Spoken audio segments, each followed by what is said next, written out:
That was another Group 1 win for Cam Hart at Melton last week when he successfully combined with the Emma Stewart-trained Petrarca.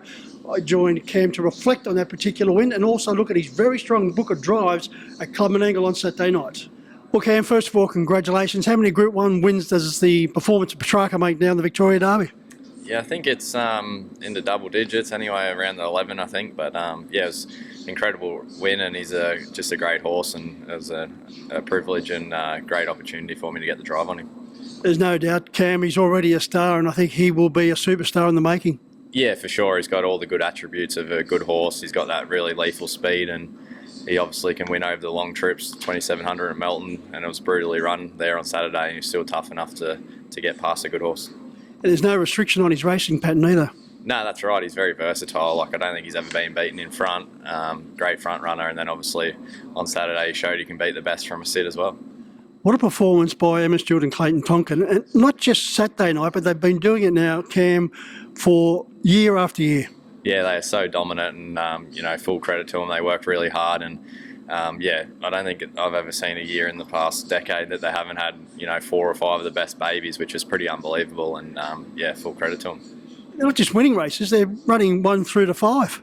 Yeah, that's right, 100%. They got power in numbers, but they're even their 4th and 5th best horses are incredible babies. So yeah, pretty unbelievable, and yeah, it makes it hard for everyone else. But full credit to them. They've obviously worked out a good system there at home, and just keep producing them. We're going to see you produce some outstanding drives, hopefully on Saturday night, as per usual. And we're going to kick off in the first. You're down for Gennati and also Ideal Dan.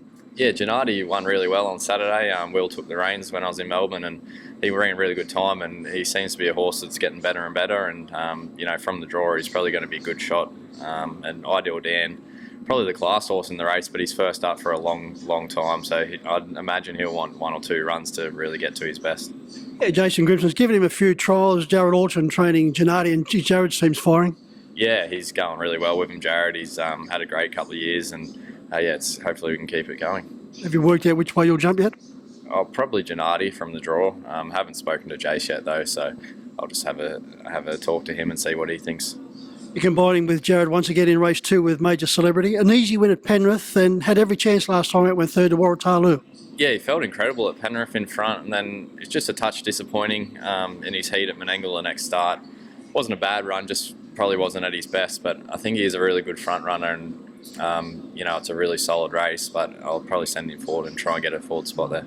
Yeah, we've got Oliver Dan backing up from his performance in the Derby and also Captain's Knock. Yeah, it's a great 3-year-old year. Both semi-finals are very strong, so to be able to qualify, we're going to have to get a good trip. Yeah, to the third event, which is the 3-year-old fillies semi-final, the first, and Meraki, bad draw. Yeah, bad draw. She went okay the other day. She never gave up and really fought to the finish and didn't get beat far, but from the bad draw, she's probably just a bit below a couple of the really good ones. So if she gets a little run, nice little run in transit, she'll probably run 4th or 5th in a race like that. Over to race 4 in the card, and St Crusader went very well for Jared first up. Yeah, his last couple of runs have been good. He ran a nice second in front in good time with Clayton Harmey. His last start, he had him, and then it was a really good effort first up for Jared. So I think he can probably win that race looking at the field. Ideal in Dreams finished ahead of him last time out. She's come out franked the form with another very impressive win. Yeah, exactly right. She's absolutely flying, so that franks his form for this race. Over to race 5, My Ultimate Snow is going exceptionally well, but there's a horse by the name of Better Be the Best, nicely drawn in gate 3. Yeah, he's going to be incredibly hard to beat. He's obviously a superstar. His run at Bathurst the other day was really good, and yeah, I was really happy with Snowy's run the other day. They went a good mile, and he had a lot of time off in between this prep and his last, so it was the first real hit out he's had, and I think he'll come on from that, but drawn outside Better Be the Best is going to be tough, but I still think he can be a place hope. Over to race 6, and about time, well, it's about time he greeted the judge because he's deserving of a win. Yeah, he's been so consistent, and he just keeps on running into one of those superstars at Jace's, so there's no Jeff or Swayze this week. Yeah, hopefully he can stop being the bridesmaid and take home a win here. Bubba Scrub's also going around, coming off 2 solid placings with Mitch Ford in the sulky on those occasions. Yeah, he's done an incredible job since coming from the bush. Yeah, he's a horse that's come through the grades, and yeah, they went a really good mile on Saturday, and yeah, they just went down, so he's in good form. He's just got a bit of a wide barrier to contest. Yeah, he's taken on the far more older and more talented rivals there, so the draw is certainly going to make it difficult for him. Tin Joe's flying at the moment for Jason. Yeah, she's in a great spot at the moment. Super happy with her heat run. She had to do work to get to the front, but I just kept her running and went really good time. And I expect to probably do something similar on Saturday. I think she's in a good spot and should win. Yeah, strong heat, peaceful, and I Keep Smiling, who had no luck last time out. Yeah, I Keep Smiling was unlucky and did something wrong up the straight, but and Peaceful, she run a nice little race in behind me, but if it repeats herself, yeah, I think we'll be too good. Over to race 8, and this does look a good drive for you, My Ultimate Ronnie.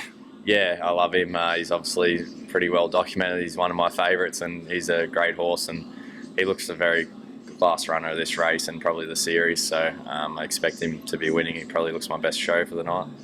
And Jared's indicated he may be heading off to the west. Yeah, he's thinking about taking him over to Perth. I think it's the Golden Nugget, that four-year-old race over there. So yeah, I went over there for the Nullarbor earlier in the year and had a great time. So looking forward to getting back over there, especially for a horse like him. Combining with Russell Combs in race 9, the trot with the Vic Sun off the front line. His first up effort off 20 metres wasn't bad, finishing 4th, beating 12 metres behind Mill Park Magic. Yeah, she's been a consistent horse for a few years now here at Menangle. She can always pop up and run a place and wins the odd one, but she's just stepping up in grade to Saturdays. The see and start really suits her, so she'll put herself in a good spot, and she can probably be a top 5 hope if they don't go too hard. Yeah, some very talented opposition, but they've also been known to do a few things wrong. Yeah, that's right, and obviously the better ones are getting handicapped from the stand, so if we can jump away and trot and hand up to something suitable, she'll be thereabouts. Race 10, you take the reins behind Lightning Dan for Jason Grimson. What have you made of his 2 runs, both unplaced, both behind Rip on each occasion?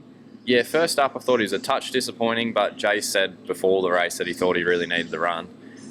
So it was just a pass mark probably, and then second up I thought he had a bad barrier and just didn't really have any luck and looked really sharp. And he's dropping back from the 95 into an 80, so I think he'll be really hard to beat. Outside of About Time and also My Ultimate Ronnie, the 2 standout drives for you, Cam, you've got a lot of drives there that are very honest performers. Yeah, for sure. If there's a couple there that if they get luck, they're going to go really well, and probably like horses like Major Celebrity if he can find a spot, and even Snowy. But and Lightning Dan looks to be pretty hard to beat in the last as well. Well, if horses need luck, you're the right man for the job. Congratulations once again on the Derby win, and good luck Saturday night. Yeah, thank you very much.